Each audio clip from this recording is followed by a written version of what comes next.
Standard 9 के science में chapter number 10 gravitation हमारा कंटिन्यू था। ठीक है, उसमें हमने लास्ट लेक्चर में लास्ट में देखा था motion of objects under the influence of gravitational force of the earth. ठीक है, अर्थ के ग्रेविटेशन फोर्स पहले फ्री फॉल देखा था, उसके बाद हमने देखा था कि अर्थ का ग्रेविटेशन लगने की वजह से ऑब्जेक्ट की मोशन में क्या क्या फर्क आता है। ठीक है, आज हम देखेंगे mass, weight and weight of an object on the moon. ठीक है, तो मास क्या होता है, वेट क्या होता है, और मून पे जो ऑब्जेक्ट का अर्थ पे कुछ वेट होता है, ठीक है, उसका मून पे वेट क्या होगा। ठीक है, वो हम देखेंगे। तो पहले मास में we have learned in the previous chapter that the mass of an object is the measure of its inertia। Chapter 9 में हमने देखा था, ठीक है, कि कोई भी ऑब्जेक्ट का मास है वो उसकी इनर्शिया का मेजरमेंट है। ठीक है, हमने देखा था कि जिसका मास ज्यादा होगा उसकी इनर्शिया ज्यादा होगी, और जिसका मास कम होगा उसकी इनर्शिया भी क्या होगी, कम होगी। देखा था हमने। ठीक है, याद करो सेकेंड लॉ ऑफ मोशन। ठीक है, उसमें हमने इनर्शिया के बारे में, सॉरी न्यूटन्स, हाँ second law of motion, yes, उसमें ही हमने देखा था। ठीक है, सेकेंड लॉ ऑफ मोशन में ही हमने देखा था इनर्शिया। ठीक है, इनर्शिया में हमने मास का देखा था। ठीक है, कि mass inertia, sorry mass is the measure of the inertia. Now we have also learn that greater the mass the greater is the inertia. अभी अभी मैंने बोला कि अगर इनर्शिया ग्रेटर होगी तो मास भी ग्रेटर होगा, अगर इनर्शिया लो होगी तो मास भी क्या होगा, कम होगा। ठीक है, दैट मीन्स कि inertia and mass are directly proportional to each other. एक की वैल्यू बढ़ेगी तो दूसरे की बढ़ेगी, एक की कम होगी तो दूसरे की कम होगी। ठीक है, it remains the same whether the object is on the earth, the moon और even in outer space. Thus the mass of an object is constant and does not change from place to place। ठीक है, को किसी भी object का मास कभी भी change नहीं होता, चाहे वो ऑब्जेक्ट अर्थ पे हो, मून पे हो, या तो स्पेस में कहीं पे भी हो। ठीक है, वो ऑब्जेक्ट आपने अर्थ पे नीचे छोड़ के रखा है, या तो हवा में लटका हुआ है, या तो आप उसे मून पे लेके जा रहे हो, या तो मून के अलावा किसी और सैटेलाइट पे या तो किसी और प्लैनेट पे लेके जा रहे हो, वो ऑब्जेक्ट का मास कभी भी चेंज नहीं होगा। मास है वो ईच एंड एवरी प्लेस पर सेम ही रहेगा, कभी भी चेंज नहीं होगा। ठीक है, इसलिए thus the mass of an object is constant and does not change from place to place। इसीलिए किसी भी ऑब्जेक्ट का मास है वो ऑलवेज कांस्टेंट रहेगा, प्लेस चेंज होने से उसका मास चेंज नहीं होता। क्लियर? ठीक है, तो हम ये जो किलोग्राम, ग्राम वगैरह जो यूनिट ले रहे हैं ना, वो मास का होता है। किसका होता है वो यूनिट? मास का होता है, वेट का नहीं। हम कोई चीज खरीदने जाते हैं तब हम उसका वेट बोलते हैं कि 1 किलो वेट मुझे इसका कर दो। ठीक है, गर्ल्स को पता होगा, मम्मी जब कहीं पे भी कोई चावल वगैरह खरीदने जाती है तब वो बोलती है कि मुझे 1 किलो वेट कर दो इसका। ठीक है, तो वो वेट नहीं है, वो 1 किलो है, वो उसका मास है, वेट नहीं है। क्या है? उसका मास है। क्लियर? ठीक है, अब वेट क्या है? तो वेट क्या है? अगर किलोग्राम, ग्राम है वो मास है, तो वेट क्या है वो अब हम देखेंगे। ठीक है, we know that the earth attracts every object with a certain force and this force depends on the mass of the object and the acceleration due to the gravity। हमने देखा था F is equal to ma। ठीक है, अर्थ है वो सारे object को किसी ना किसी फोर्स से अट्रैक्ट करता है, उसे हमने क्या नाम दिया? ग्रेविटेशनल फोर्स नाम दिया था। ठीक है, फिर हमने सेकेंड चैप्टर नंबर 9 में सेकेंड लॉ ऑफ मोशन में फॉर्मूला डिराइव किया था F is equal to ma। Chapter number 9 में सेकेंड लॉ ऑफ मोशन में हमने फॉर्मूला डिराइव किया था F is equal to ma। ठीक है, इस चैप्टर में हमने एक्सीलरेशन एक ही जगह पे acceleration due to gravity g apply किया था, तो हमें फॉर्मूला क्या मिला था? mg। तो ग्रेविटेशनल फोर्स F है वो ऑब्जेक्ट के मास m और acceleration due to gravity g पे डिपेंड करता है। ठीक है, अर्थ है किसी भी ऑब्जेक्ट पर कितना ग्रेविटेशनल फोर्स लगाएगा वो किस पे डिपेंड करता है? ऑब्जेक्ट के मास पे और एक्सीलरेशन ड्यू टू ग्रेविटी पे। ठीक है, जिसका मास जिस ऑब्जेक्ट का मास ज्यादा होगा उस पे ग्रेविटेशनल फोर्स ज्यादा लगेगा, जिसका मास कम होगा उस पर ग्रेविटेशनल फोर्स थोड़ा कम लगेगा। क्लियर आया समझ में? इसीलिए तो हल्की वस्तु हल्की चीजें है वो नीचे आने में थोड़ी देर लगती है और जो भारी चीजें होगी वो जल्दी से नीचे गिर जाएगी। ठीक है, हमने आगे एक एक्टिविटी देखी थी कि एक पेपर का टुकड़ा लो और एक स्टोन लो, दोनों को एक जैसे ही फर्स्ट फ्लोर पे अपने घर पे चढ़ो, ठीक है, दोनों को एक साथ नीचे गिराओगे तो स्टोन जल्दी से पहुंच जाएगा, जबकि पेपर है वो थोड़ा बहुत हवा में लहरा के नीचे गिरेगा। ठीक है, क्योंकि पेपर है वो हल्का है, उसका मास कम है तो उस पर ग्रेविटेशन थोड़ा कम लगेगा तो वो थोड़ी देर के बाद नीचे गिरेगा। दूसरा था हवा की वजह से वो इधर उधर जाएगा, पर स्टोन पर हवा का कोई इफेक्ट नहीं होता तो उस पर उसका मास भी ज्यादा है तो ग्रेविटेशन ज्यादा लगेगा तो वो अर्थ की अट्रैक्शन से जल्दी नीचे आ जाएगा। ठीक है, तो अर्थ है वो हर एक ऑब्जेक्ट पर कोई ना कोई फोर्स लगाता है, उसे हमने बोला था ग्रेविटेशनल फोर्स। वो किस पर डिपेंड करता है? Mass of the object and acceleration due to gravity g पे।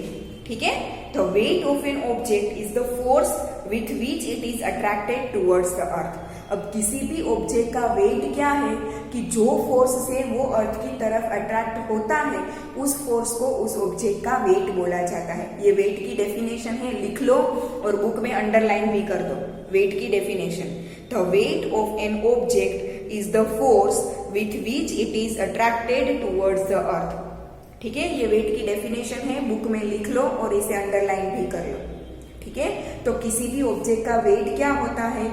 वेट ऑफ एन ऑब्जेक्ट, किसी भी ऑब्जेक्ट का वेट क्या होता है कि जिस अट्रैक्शन फोर्स से वो अर्थ की तरफ आता है उसे उसका वेट बोलेंगे। ठीक है, तो इसी we know that F is equal to m a, that is F is equal to m g. A की एक्सीलरेशन की जगह पे हमने एक्सीलरेशन ड्यू टू ग्रेविटी लगा दिया था, तो F इज इक्वल टू क्या हो जाएगा? M G. ठीक है, the force of attraction of the earth of an object is known as the weight of the object. अभी अभी हमने देखा डेफिनेशन में, ठीक है, कि अर्थ को किसी भी ऑब्जेक्ट पे जितना अट्रैक्शन फोर्स लगाती है that attraction force is weight of the object. ठीक है, now it is denoted by W। Weight को कैसे हम डिनोट करेंगे? कैपिटल W से। Now substituting the same in equation we have F is equal to mg था। F मतलब attraction force applied by the earth on the object. ठीक है, उसे हमने क्या बोला? वेट बोला। दैट मींस की वेट इज इक्वल टू क्या होगा? mg। F मतलब की mass of the object and g मतलब की acceleration due to gravity. Clear? ठीक है, now as the weight of an object is the force with which it is attracted towards the earth, the SI unit of weight is the same as that of force, that is Newton। ठीक है, wait क्या है? अर्थ कितने attraction force से object को अपने तरफ खींचती है, that is the weight. That means की वेट क्या है? फोर्स है। ठीक है, अर्थ ऑब्जेक्ट पर जो अट्रैक्शन फोर्स लगाती है वो अट्रैक्शन फोर्स ही क्या है? उसका वेट है। दैट मीन्स की वेट इज फोर्स, तो फोर्स का एसआई यूनिट क्या है? न्यूटन। तो वेट का एसआई यूनिट भी क्या होगा? न्यूटन ही होगा। Clear? Now, the weight is a force acting vertically downwards. It has both magnitude and direction. अब अर्थ है किसी भी ऑब्जेक्ट को अपनी तरफ नीचे खींचेगी ना, दैट मीन्स की वेट है वो किस तरफ लगेगा? Vertically downward. वर्टिकली मतलब कि सीधा, और नीचे की तरफ लगेगा, यस और no?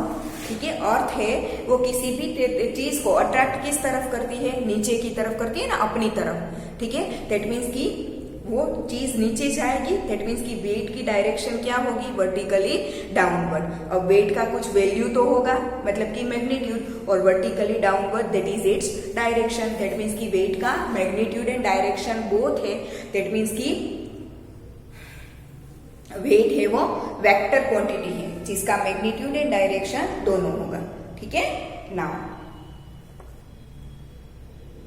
we have learned that the value of g is constant at a given place।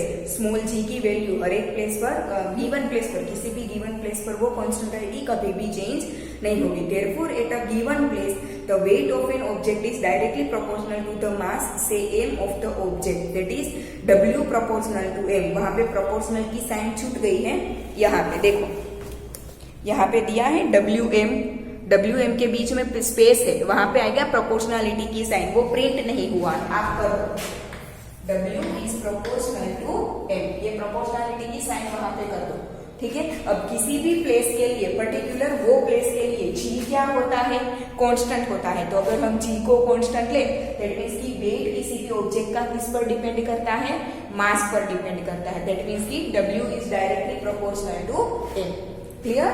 Now it is due to this reason that a given place we can use the weight of an object as a measure of its mass। इसीलिए हम किसी भी place पर wait है वो उसका मास के हिसाब से हम ले लेते हैं। इसीलिए हम अभी मैंने थोड़ी देर पहले समझाया था ना कि मम्मी कहीं पे अगर चावल खरीदने जाए तो बोलती है कि 1 किलोग्राम वेट दे दो मुझे चावल का, ठीक है। तो वो मास है, 1 किलोग्राम है मास, पर बोलते हैं उसे वेट, क्योंकि उस जगह पे जी है वो कांस्टेंट होगा। तो W is proportional to M होगा, तो हम उसे मास के फॉर्म में कंसीडर कर सकते हैं। आया समझ में? इसीलिए हम वेट को किलोग्राम में मेजर करते हैं, अदरवाइज वेट है वो न्यूटन में मेजर होता है। क्लियर? ठीक है। पर उस जगह पे जी कांस्टेंट होता है, इसीलिए हम उसे मास के फॉर्म में बोल देते हैं। Clear? Now, the mass of an object remains the same everywhere। अभी हमने मास का टॉपिक जब समझा तब हमने देखा था ना कि मास of an object remains constant everywhere. किसी भी ऑब्जेक्ट का मास है वो हर जगह पे कांस्टेंट रहता है। That is on the earth and on any planet where its weight depend on its location. ठीक है। तो अर्थ पे होगा या तो किसी और प्लेनेट पे होगा या तो मून पे होगा, किसी और सैटेलाइट पे होगा, किसी भी ऑब्जेक्ट का मास है वो ऑलवेज कांस्टेंट रहेगा, बट उसका वेट है वो चेंज होगा। क्यों? क्योंकि जी है वो अर्थ पे जितना है उतना ही मून पे नहीं है। किसी एक प्लेस के लिए वो कांस्टेंट है, बट हर एक प्लेस के लिए वो कांस्टेंट नहीं है। ठीक है। यहाँ पे हमने W इज इक्वल टू क्या लिखा, mg लिखा। तो ये g की वैल्यू है अलग अलग प्लेनेट पे अलग अलग होती है। जितना g अर्थ पे है उतना ही मून पे नहीं है।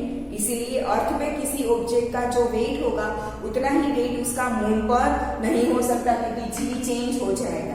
पर्टिकुलर एक प्लेस के लिए वो कांस्टेंट है, बट अगर प्लेस चेंज होगा तो जी की वैल्यू कांस्टेंट चेंज होगी, कांस्टेंट नहीं रहेगी। ठीक है। इसीलिए प्लेस चेंज होने से ऑब्जेक्ट का वेट भी चेंज होता है। Clear? Now wait of an object on the moon. ठीक है। किस चीज जो ऑब्जेक्ट का अर्थ पे जितना वेट है उतना ही उसका मून पे नहीं होता।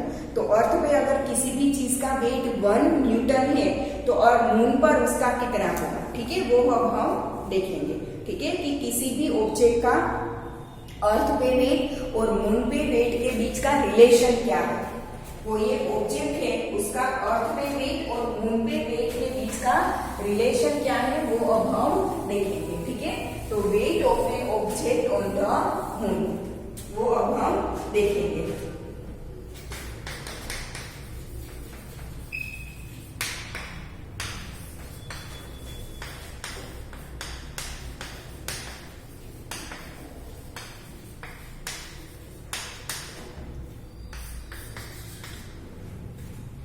Weight of an object on the moon. We have learned that the weight of an object on the earth is the force with which the earth attracts the object। अभी हमने देखा कि किसी भी ऑब्जेक्ट का वेट क्या होता है। किसी भी ऑब्जेक्ट का वेट मतलब कि फोर्स, जिस फोर्स से अर्थ उस ऑब्जेक्ट को अपनी तरफ अट्रैक्ट करती है उस फोर्स को हम क्या बोलेंगे, वेट बोलेंगे। तो in the same way the weight of an object on the moon is the force with which the moon attracts that object. ठीक है। तो अर्थ पर किसी भी चीज का वेट मतलब कि अर्थ उसे कितने फोर्स से अट्रैक्ट करती है। तो अगर मून पे उस चीज का वेट क्या होगा, मून कितने फोर्स से उसे अट्रैक्ट करता है वो होगा ना। अगर अर्थ पे है तो अर्थ का अट्रैक्शन फोर्स, पर अगर वो ऑब्जेक्ट मून पे है तो मून का अट्रैक्शन फोर्स लगेगा। ठीक है। तो किसी भी ऑब्जेक्ट का मून पर वेट क्या होगा, तो कि attraction force applied by the moon. ठीक है। मून जितना अट्रैक्शन फोर्स लगाएगा उतना उस ऑब्जेक्ट का वेट मून पर होगा। ठीक है। इसीलिए जब प्लेस चेंज होती है तो वेट चेंज होता है, क्योंकि हर एक जगह पे सेम, हर एक प्लेनेट पे सेम अट्रैक्शन फोर्स नहीं होता। क्लियर? ठीक है। The mass of the moon is less than that of the earth. Moon का मास है वो अर्थ से कम है, क्योंकि अर्थ की कंपैरिजन में मून छोटा है तो ऑब्वियसली मून का मास भी कम होगा। ठीक है। Now due to this the moon exerts lesser force of attraction on object. इसी वजह से मून है वो किसी भी ऑब्जेक्ट पर अर्थ के कंपैरिजन में कम अट्रैक्शन फोर्स लगाता है, क्योंकि और मून का मास क्या है, कम है। ठीक है। Let the mass of an object be small M, किसी भी ऑब्जेक्ट का मास मानो कि स्मॉल एम है। Let its weight on the moon be W M, weight on the moon, M small M for moon and W for weight, तो moon पे उसका weight क्या है W M. And let the mass of the moon be M M, capital M M, capital M मतलब moon અને small M for mass and its radius be R M, R for radius, small M for moon, ठीक है। तो मास of object हमने क्या क्या चीजें ली, mass of object is small m, WT मतलब weight, weight of object on moon, moon पर ऑब्जेक्ट का वेट हमने लिया, weight for W for weight and small M for moon, ठीक है, WM। Mass of moon BMM, mass of moon, M for mass and small m for moon, ठीक है। And radius of moon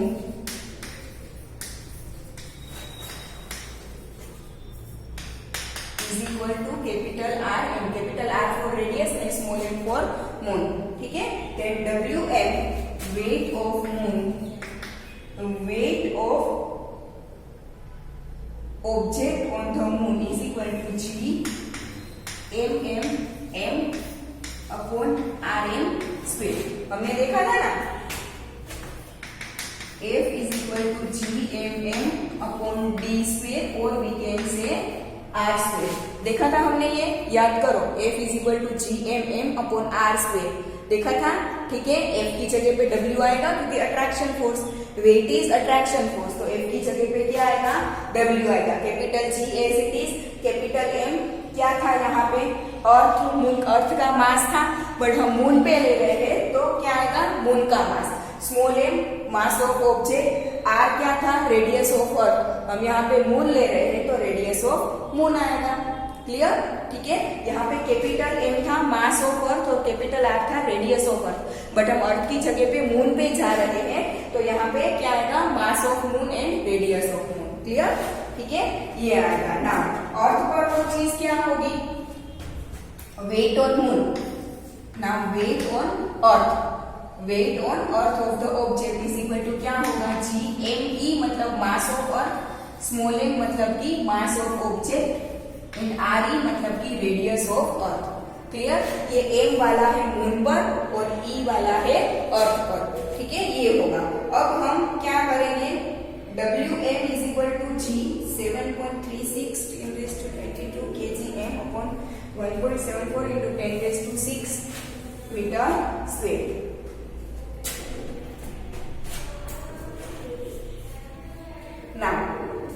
अब हमें दिया है mass of moon and radius of moon, ठीक है। मास ऑफ मून MM कितना है 7.36 into 10⁻22 kg, 7.36 into 10⁻22 kg and radius of moon is 1.74 into 10⁻6 metre, 10⁻6 metre, ठीक है। ये मास ऑफ मून एंड ये रेडियस ऑफ मून। अब इस इक्वेशन में मास ऑफ मून, इस इक्वेशन में मास ऑफ मून MM की जगह पे और R की जगह पे वैल्यूज पुट करो तो G, कैपिटल MM की वैल्यू क्या है 7.36 into 10⁻22, ये जो M था वो एज इट इज, ठीक है, डिवाइड बाय RM, RM कितना है 1.74 into 10⁻6, ये उसका स्क्वायर करके उन लोगों ने कर दिया, ठीक है। ये RM उसका ये स्क्वायर है, ये किसकी वैल्यू है RM के स्क्वायर की, ठीक है। तो ये जो RM का स्क्वायर था उसकी डायरेक्ट वैल्यू पुट कर दी है, ठीक है। अब WM, हाँ, तो फाइनल हमें WM क्या मिलेगा, ये वैल्यू पुट करने के बाद फाइनल WM हमें मिलता है 2.431 into 10⁻10 GM, GM क्यूब, ये G और ये M, इन दोनों का डिवीजन किया तो 2.43 into 10⁻10 मिला, ठीक है।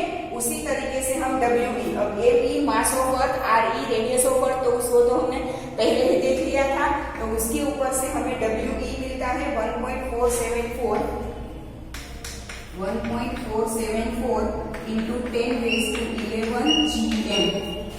ठीक है, अब हमें इन दोनों का रेशियो लेना है, WM और WE का अगर हम रेशियो ले, WM upon WE is equal to, WM कितना है 2.431 into 10 raise to 10 GM upon WE कितना है 1.474 इंटू 10 रेज टू 11 GM।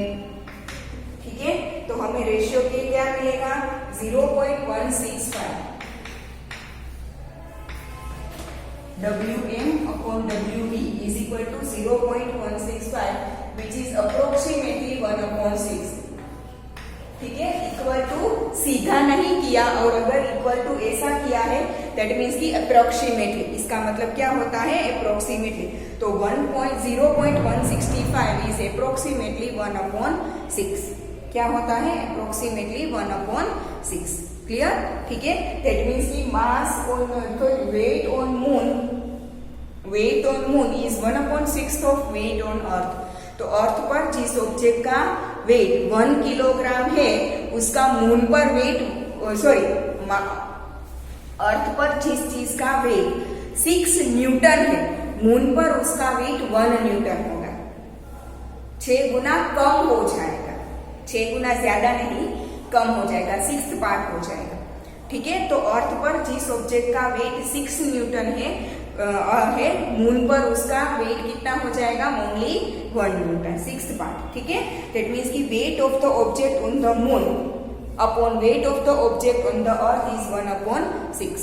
ठीक है, दैट मीन्स की मून पर किसी भी ऑब्जेक्ट का वेट अर्थ की कंपैरिजन में कम होगा, क्योंकि अट्रैक्शन फोर्स कम लगता है, बिकॉज मून का मास क्या है कम है। ठीक है ना, weight of the object on the moon is equal to 1 into 1/6 multiply by its weight on the earth. ठीक है, तो ये हो गया relation between weight of the object on the moon and weight of the object on the earth. ठीक है, अब example 10.4 syllabus में से कैंसल, एग्जाम्पल 10.5 सिलेबस में से कैंसल। ठीक है, करते जाना टिक। एग्जाम्पल 10.4 10.5 मैंने पहले ही बोल दिया है, सारे एग्जाम्पल कैंसिल है। नीचे टॉपिक है 10.5 थ्रस्ट एंड प्रेशर, वो सिलेबस में से cancel, thrust and pressure syllabus में से कैंसिल है। Topic number 10.5 thrust and pressure syllabus में से कैंसिल। ठीक है, नाउ फिर उसके बाद पेज नंबर 139 पे है एग्जाम्पल 10.6 कैंसिल, एग्जाम्पल 10.6 कैंसिल। फिर टॉपिक यहाँ पे नीचे है 10.5.1 प्रेशर इन फ्लूइड्स, वो भी cancel. Topic 10.5.1 pressure in fluids cancel. ठीक है, फिर पीछे है 10.5.2 बोयंसी, वो भी कैंसिल। पेज नंबर 140 पर टॉपिक है 10.5.2 बोयंसी, वो भी कैंसिल, बोयंसी कैंसिल। ठीक है, फिर टॉपिक है 10.5.3 व्हाई ऑब्जेक्ट्स फ्लोट और sink when placed on the surface of water, वो भी cancel. Topic number page number 140 पर ही है topic number 10.5.3 why objects float और sink when placed on the surface of water, cancel. Clear? फिर यहाँ पे पेज नंबर 141 पे है आर्किमिडीज प्रिंसिपल, वो सिलेबस में है, आर्किमिडीज प्रिंसिपल सिलेबस में है। ठीक है, वो कैंसिल नहीं है, वो सिलेबस में है, आर्किमिडीज प्रिंसिपल सिलेबस में है। फिर पीछे घुमाओ पेज नंबर 142 पे रिलेटिव डेंसिटी, वो कैंसिल, रिलेटिव डेंसिटी कैंसिल। तो अब हमारा सिर्फ आर्किमिडीज प्रिंसिपल ही इस चैप्टर में बचा है, बाकी सब कुछ कैंसिल। ठीक है, पीछे 142 पर टॉपिक 10.7 रिलेटिव डेंसिटी, वो कैंसिल। तो अब सिर्फ आर्किमिडीज प्रिंसिपल बाकी है, वो हम नेक्स्ट लेक्चर में देखेंगे। आज हम यहाँ तक रखते हैं।